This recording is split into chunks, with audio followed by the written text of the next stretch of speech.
मेरे भाई की हाल ही में शादी हुई थी। मेरी भाभी की इच्छाएं भी अभी पूरी नहीं हुई थी कि मेरे भाई ने शादी करके जल्दी ही बाहर जाने का फैसला कर लिया और जाते जाते मुझसे कह गया कि अब तू अपनी भाभी का ध्यान रखना, क्योंकि घर में तू ही अकेला रहेगा। मैंने भी अपने भाई से कह दिया कि कोई बात नहीं, आप चिंता मत करो, क्योंकि मैं भी अपने भाई की कमाई का आनंद उठाना चाहता था। एक दिन मेरी भाभी ने मुझे अपने कमरे में बुलाया। मैंने पूछा, भाभी क्या बात हो गई? भाभी ने कहा, तू जल्दी से मेरे कमरे में आ। और मैं भाभी के कमरे में चला गया। भाभी कहने लगी, मेरा सिर बहुत दर्द कर रहा है, मेरे सिर की मालिश कर दे। मैंने कहा, भाभी यह मैं नहीं कर सकता। पर भाभी कहने लगी, तुझे यह करना ही पड़ेगा। मैं भाभी के सिर की मालिश करने लगा। भाभी कहने लगी, अब तू मेरे पीठ पर तेल लगाकर मालिश करा पड़ी। फिर भाभी ने अपनी साड़ी। यह सब देखकर मुझे कंपी छूट गई। फिर मैंने भाभी की पीठ पर तेल लगाया और धीरे धीरे मालिश करने लगा। मेरा मन पूरी तरह से विचलित हो गया था। भाभी अजीब सी आवाजें निकालने लगी। बस फिर क्या था, मुझसे सब्र नहीं हुआ। और मैं भाभी के मेरी उम्र 24 साल थी। इन दिनों मैं घर में ही रहता था। मेरे भाई ने शादी इसलिए करवाई थी ताकि मैं अकेला महसूस न करूं। भाभी का नाम पूनम था और मैं भी उन्हें पूनम ही कहता था। अक्सर वह उदास ही रहती थी। कई बार मैंने उन्हें छिप छिप कर रोते हुए देखा था। मुझे लगा कि वह मेरे भाई को याद करती है, तभी छिप छिप कर रोती रहती है। पर ना ही मैंने कभी उससे यह बात पूछी थी और ना ही भाभी ने कभी खुलकर मुझसे यह बात बताई थी। रात को वह अपने कमरे में बंद हो जाती और कमरे से रोने की आवाजें आने लगती थी। दरअसल मेरे भाई की शादी के अगले हफ्ते ही वह विदेश चला गया था। एक नई दुल्हन के लिए अपने पति के बिना रहना बहुत मुश्किल हो जाता है। लेकिन मेरे भाई ने तो शादी सिर्फ मेरे लिए ही की थी, क्योंकि मैं घर में अकेला रहता था और अब घर की जिम्मेदारी संभालने के लिए एक औरत का होना जरूरी था। इसीलिए भाई भाभी को मेरे हवाले छोड़कर चला गया। पूनम भाभी बिल्कुल अकेली रहती थी। उसका ख्याल भी मैं ही रखता था। वह भी एक 28 साल की जवान औरत थी।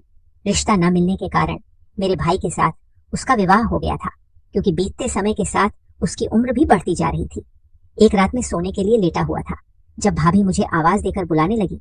मैं सोच रहा था कि इस समय भाभी को मुझसे क्या काम हो सकता है। यही सोचकर मैं जल्दी जल्दी भाभी के कमरे में चला गया, क्योंकि भाई ने जाते जाते सारी जिम्मेदारियां मुझ पर डाल दी थी।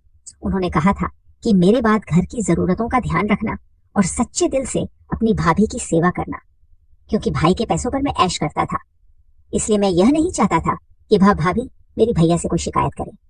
जब भी भाभी ने वापस आने की बात की तो उसने कोई ना कोई चाल चलकर आने से मना कर दिया। रात के 12 बजे भाभी ने मुझे आवाज देकर अपने कमरे में बुलाया और मैंने यह सोचकर चला गया कि कोई जरूरी काम होगा। पर वहां जाकर मैं हैरान रह गया, क्योंकि वह खुद बिस्तर पर लेटी हुई थी। मैं घबराकर दरवाजे पर ही रुक गया। भाभी को आवाज देकर पूछा, भाभी मुझसे कोई काम था? मेरी आवाज सुनकर वह उठ गई और मैंने सोचा कि हमेशा की तरह अपने दुपट्टे से खुद को ढक लेगी, क्योंकि वह सारा दिन दुपट्टा ले रखती थी। मैंने कभी उसे इस तरह नहीं देखा था। पर मेरी आवाज सुनकर वह कहने लगी, समीर अंदर आ, मुझे तुझसे कुछ जरूरी काम है। भाभी अभी भी वैसे ही लेटी हुई थी। मैं कमरे में गया, लेकिन मेरी नजरें झुकी हुई थी और मैं शर्मा रहा था। मैंने भाभी को पहली बार इस तरह से देखा था। भाभी ने मेरी ओर मुड़कर देखा और मेरी झुकी हुई नजरों को देखकर कहने लगी, समीर शर्माने की कोई बात नहीं है। इस घर में हमें ही एक दूसरे का साथ देना पड़ेगा। मेरा पति तो विदेश में रहता है, लेकिन तू हमेशा यहाँ रहता है और मेरा ध्यान रखता है। यही सोचकर मैंने तुझे बुलाया कि मुश्किल वक्त में तू मेरा साथ देगा। भाभी की बात सुनकर मैंने हैरानी में उसकी ओर देखा। वह कहने लगी, मेरे सिर में बहुत दर्द हो रहा है, क्या तुम मेरी मसाज कर दोगे? तुम्हारे भाई ने मुझे बताया था कि तुम बहुत अच्छी मसाज करते हो और उनके सिर का दर्द कुछ ही मिनटों में ठीक हो जाता है। भाभी की बात सुनकर कर में मुस्कुरा दिया, क्योंकि यह बात सच थी कि भाई जब यहाँ होते थे तो हमेशा मुझसे सिर की मसाज करवाते थे, लेकिन वह तो मेरा भाई था और भाभी की मसाज मैं कैसे कर सकता था। भाभी ने मुझे सोच में डाल दिया था। समझ नहीं आ रहा था कि क्या करूं। मैं सोच रहा था कि भाभी किस तरह की औरत है जिसने अपने देवर से मसाज करने के लिए कह दिया। उसे नहीं आई, जबकि यह कोई बड़ी बात नहीं थी। लेकिन एक औरत का एक मर्द से मसाज करवाना, और वह भी अपने देवर से, अगर कोई और होता तो मना करने की बजाय उसे खरी खोटी सुना देता। लेकिन इस समय में भाभी के रहमो कर्म पर जी रहा था, इसलिए उसके सामने जुबान चलाने की हिम्मत नहीं थी और ना ही उसे मना कर सकता था।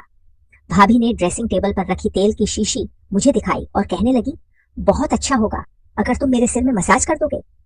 कहते हुए उसकी आंखों में नमी थी और मुझे लगा कि शायद वह बहुत तकलीफ में है, लेकिन मैं भाभी को इनकार नहीं कर सकता था। मैंने वह तेल उठाया और उसके बितर के पास बैठ गया। फिर धीरे धीरे तेल उसके सिर पर लगाकर मसाज करने लगा। मैंने अपनी नजरें झुका ली थी और किसी भी तरह के जज्बात महसूस करने से खुद को रोका हुआ था। मेरे हाथ उसके सिर पर तेल लगाते हुए बुरी तरह कांप रहे थे। मैंने आज तक भाभी की बहुत मदद की थी, लेकिन भाभी ने मुझसे कभी इस तरह की फरमाइश नहीं की थी।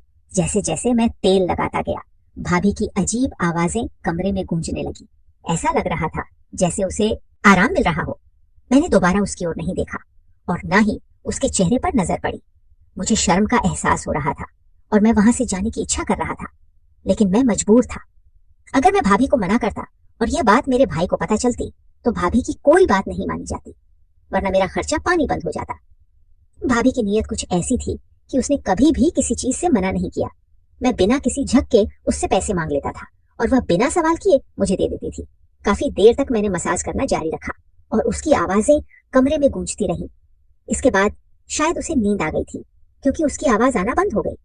फिर मैं उठकर अपने कमरे में चला आया। पहली बार मैंने किसी औरत की इस तरह मसाज की थी और इस बात ने मेरे अंदर आग लगा दी थी। भाभी के गोरे चेहरे ने मुझे भी नशे में डाल दिया था। जैसे ही मुझे ख्याल आया कि वह मेरे भाई की पत्नी है, मैंने सोचा कि अब मैं उसके कमरे में नहीं जाऊंगा। अगली सुबह भाभी पूरी तरह से दुपट्टा ले हुई थी और मेरे लिए रोटी बना रही थी। फिर मैंने आगे बढ़कर रोटी ली और वह मुझसे कहने लगी, समीर, तुमने मेरे सिर का दर्द खत्म कर दिया है। मैं तुम्हारा धन्यवाद करना चाहती हूँ। उसकी बात सुनकर मैं शर्मिंदा हो गया। मैंने कहा, असल में आप पूरा दिन घर में काम करती रहती हैं, इसलिए आप थक जाती हैं।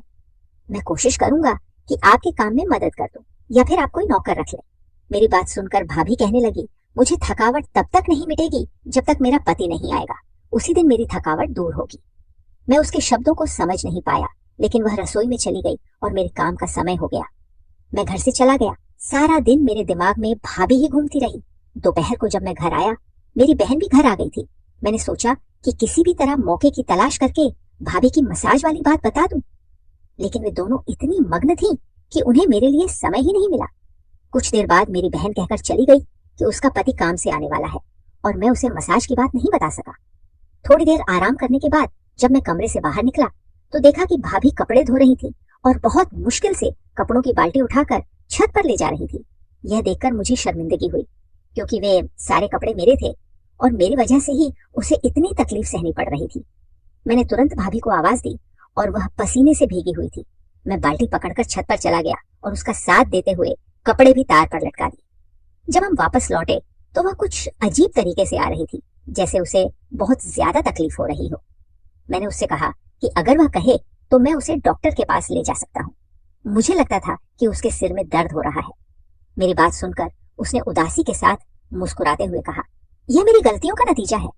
भाभी की बात सुनकर मैं हैरान रह गया। उसने कहा, तू फिक्र मत कर, मैं जल्दी ठीक हो जाऊंगी, और अपने कमरे में चली गई। पिछले कुछ दिनों से उसकी हर बात मेरी समझ से बाहर थी और यह मेरे लिए परेशानी बन गई थी। कभी कभी ऐसा लगता था कि वह कुछ छिपाने की कोशिश कर रही है। दोपहर खत्म हुई और शाम हो गई। मेरा दिल चाय पीने को कर रहा था। मैं भाभी के कमरे में जाकर उसे आवाज देने गया, लेकिन वह अपने कमरे में रो रही थी और किसी को कह रही थी, यह सब कुछ तेरे कारण हुआ है। आज जो मेरी हालत है उसका जिम्मेदार तू है। भाभी की बातें सुनकर मैं दरवाजे पर रुक गया। मुझे नहीं पता था कि वह किससे बात कर रही थी, लेकिन यकीनन वह मेरा भाई नहीं था। भाभी की बातों से मुझे समझ आया कि उसके सिर में दर्द की यही वजह थी कि वह किसी और के साथ गलत तरीके से बात कर रही थी। मेरी समझ में नहीं आ रहा था कि यह सब सुनकर मुझे क्या करना चाहिए। बिना सोच विचार किए मैंने अपने भाई को फोन कर दिया। मैंने उससे कहा, आप वापस क्यों नहीं आ रहे? वह कहने लगा, क्या हुआ, सब कुछ ठीक तो है ना? मैंने उसे बताया कि उसकी पत्नी कैसे हरकतें कर रही है और बस यही कहा कि उसे तुम्हारी याद आ रही है, इसलिए जल्दी आ जाओ। कुछ बातें करके उसने फोन काट दिया। फिर मैं सोचने लगा कि मुझे क्या करना चाहिए। फिर उस रात भाभी ने मुझे आवाज देकर अपने कमरे में बुलाया। मैं उसके कमरे में गया और वह लेटी हुई थी और सिर की मसाज करने के लिए कह रही थी। मैंने चुपचाप तेल की शीशी उठाई और उसके सिर में मसाज करने लगा। मैं सोच रहा था कि वह मेरे पास से अपने सिर की मसाज क्यों करवा रही है। मुझे लगता था कि जब मैं कॉलेज जाता तो घर में कोई आता होगा। ये देखने के लिए अगले दिन मैं कॉलेज से जल्दी वापस आया, लेकिन यह देखकर मैं हैरान हो गया कि घर तो बिल्कुल सुनसान था और घर में कोई नहीं था। मैं घर से थोड़ी दूर खड़ा था और कुछ देर बाद भाभी घर आई। पसीने से भीगी हुई वह घर का दरवाजा खोलकर अंदर चली गई। मैं तुरंत घर गया और भाभी से पूछने लगा कि उसने पूरा दिन क्या किया। भाभी मुझे घर के कामों के बारे में बताने लगी। लेकिन उसने यह नहीं बताया कि वह बाहर क्यों गई थी। अब मुझे पक्का यकीन हो गया था कि वह कुछ ना कुछ गलत कर रही थी। पूरा दिन मैंने इसी तरह बेचैन होकर बिताया। मैं भाभी का सच जानना चाहता था। फिर रात के समय भाभी ने मुझे अपने कमरे में बुलाया। मुझे पता था कि वह मुझसे मसाज करवाना चाहती है, लेकिन मेरा दिल इस बात के लिए मान नहीं रहा था। यह सच था कि उसके सिर में दर्द होता था और उसकी आवाज सुनकर मैं उसके कमरे में चला गया। मैंने तेल की शीशी उठाई और फिर मसाज करने लगा, लेकिन उसने मुझसे कुछ ऐसा कहा कि मैं हैरान रह गया। उसने कहा, पहले लाइट बंद कर दे। यह पहली बार था जब उसने मुझसे लाइट बंद करने को कहा था। मैंने पूछा कि यह लाइट क्यों बंद करनी है, लेकिन वह गुस्से से मुझे देखने लगी। बार बार कहने पर मैंने लाइट बंद कर दी और मसाज के लिए तैयार हो गया। जब मैं उसके पास बैठा तो उसने मेरा हाथ पकड़ लिया। उसकी इस हरकत से मैं हैरान रह गया। मुझे गुस्सा आया कि वह अपनी हद पार कर रही थी। मैंने गुस्से में कहा, यह आप क्या कर रही हो? उसने कहा, समीर, मैं तेरे साथ बहुत जरूरी बात करना चाहती हूँ, लेकिन मुझ में इतनी हिम्मत नहीं है कि मैं रोशनी में तेरे साथ बात कर सकूं, इसलिए मैंने अंधेरा किया है। भाभी की आवाज में मुझे कुछ अलग सा एहसास हो रहा था। इसके बाद उसने मेरा हाथ पकड़कर अपनी बात कहनी शुरू कर दी। जो मैंने सुना उससे मेरे होश उड़ गए। उसने कहा कि उसे लड़कों का बहुत शौक है, लेकिन कोई भी उसके साथ रिश्ता नहीं रखना चाहता, इसलिए वह अकेली जिंदगी गुजार रही है। लेकिन बड़ी मुश्किल तब हुई जब उसकी जिंदगी में एक शख्स आया जिसने उसे प्यार और सपने दिखाए। जब भी वह पैसे मांगता वह उसे देती, लेकिन जब उसने शादी का कहा तो उसने मना कर दिया, क्योंकि वह थोड़ी बड़ी हो गई थी और वह उसके साथ शादी नहीं करना चाहता था। वह किसी और लड़की को चाहता था, क्योंकि वह काफी तरक्की कर चुका था। उसकी बदौलत ही उसने अपना छोटा मोटा कारोबार शुरू किया था। उसके पास सब कुछ आ गया था और उसे उसकी जरूरत नहीं रह गई। लेकिन इतने सालों बाद दो नौकरियों के कारण उसका साथ छोड़ दिया और अब उसे रोज कमर में दर्द और कभी सिर में दर्द होने लगा था। मैं बहुत दर्द सहन कर रही थी जब तुम्हारे भाई का शादी का फैसला आया। मेरे माँ बाप ने मजबूर होकर तुम्हारे भाई से मेरा शादी करवा दी और मैं शादी करके यहाँ आ गई।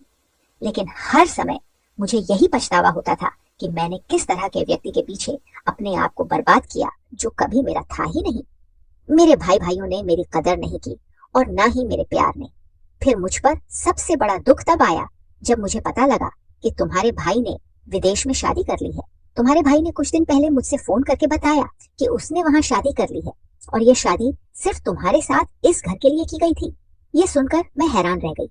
मेरा ध्यान इसी बात पर लगा रहा। मैंने अपनी पूरी जिंदगी दूसरों की इज्जत करने में बिता दी, लेकिन मुझे कुछ नहीं मिला। मैं इसी सोच में डूबी रही। एक दिन मैं छत पर कपड़े धोते धोते गिर गई।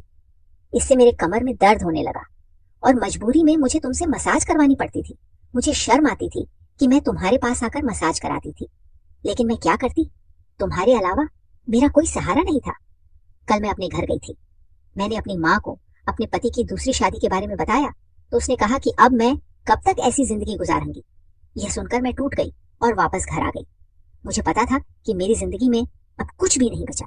आज तुम्हारे सामने सब कुछ इसलिए कह रही हूँ क्योंकि मैं तुम्हारे पास मसाज करवाने आती थी। मुझे शर्म आती थी, लेकिन आज नहीं तो कल तुम्हें यह बात पता चलने वाली थी कि तुम्हारा भाई दूसरी शादी कर चुका है और अब वह कभी वापस नहीं आएगा। इसीलिए मैंने सोचा कि तुम्हें अपनी सारी सच्चाई बता दूं। यह कहकर भाभी रोने लगी। शुक्र है कि भाभी ने कमरे की लाइट बंद कर दी थी। मुझे इस बात का बहुत अफसोस हुआ कि मेरे भाई ने बहुत बुरा सलूक किया। पहले ही उसके साथ बहुत बुरा हो चुका था और अब उसने भी उसे छोड़ दिया था। लेकिन कहीं ना कहीं इसमें हमारे भाई बहनों की भी गलती थी। हमने कभी उसे वापस आने नहीं दिया। उसकी उम्र बीत रही थी और कब तक वह अकेले रहेंगे। फिर उसने किसी दूसरी औरत से शादी कर ली। काफी देर बाद भाभी ने कहा कि मैं अपनी पूरी जिंदगी इस घर में चुपचाप गुजार दूंगी। मैं तुम्हारा भी ध्यान रखूंगी और तुम्हारे घर का भी ख्याल रखूंगी। बस तुम मुझे इस घर से मत जाने देना। तुम्हारा भाई अब कभी भी वापस नहीं आएगा और मैं भी यहीं रहूंगी। मुझे डर है कि एक दिन तुम मुझे इस घर से निकाल दोगे। मैंने भाभी से कहा कि ऐसा कभी नहीं होगा। मैं तुम्हें कहीं नहीं जाने दूंगा। तुम इस घर को जिस तरह संभालती हो ऐसा कोई नहीं कर सकता, लेकिन तुम अकेली जिंदगी क्यों काटना चाहती हो? मेरे भाई से तलाक लेकर मेरे साथ शादी कर लो। मेरी बात सुनकर भाभी हैरान रह गई। मैंने उठकर कमरे की लाइट जलाई और कहा, खुशियों का भी तुम्हारा हक है। मेरी पढ़ाई पूरी होने वाली है और मैं जल्दी नौकरी कर लूंगा। तब अब तक तुम अपना तलाक करवा लो, तलाक वगैरह ले लो। मैं जल्दी ही तुमसे शादी कर लूंगा और एक नई जिंदगी शुरू कर दूंगा। हमारी दोस्ती है, जब तुम्हारे माता पिता को सच पता चलेगा तो वे मना नहीं करेंगे। भाभी ने कहा कि मैं उम्र में बहुत बड़ी हूँ, लोग बातें करेंगे, दुनिया क्या कहेगी। मैंने कहा, इस दुनिया ने हमें क्या दिया है, और जो तुम दुनिया के बारे में सोच रही हो, मुझे इस रिश्ते से कोई एतराज नहीं है। मेरी बात सुनकर भाभी रोने लगी। मैंने उसी वक्त भाभी की माँ को फोन किया और सारी बात बता दी। वह भी बहुत शर्मिंदा हुई और उन्होंने माफी मांगी। फिर भाभी ने अपने भाई से तलाक ले लिया। कुछ महीनों बाद मेरी पूनम से शादी हो गई और हम बहुत खुश हैं। मैं उम्र में थोड़ा छोटा था, लेकिन मैंने उसे वह सुख दिए जो मेरा भाई और उसका एक्सपीएफ नहीं दे सके। भाभी मुझसे इतनी खुश हो गई और हम रोज रात को खूबसूरत नजारे देखने जाते थे। आपको मेरी यह कहानी कैसी लगी?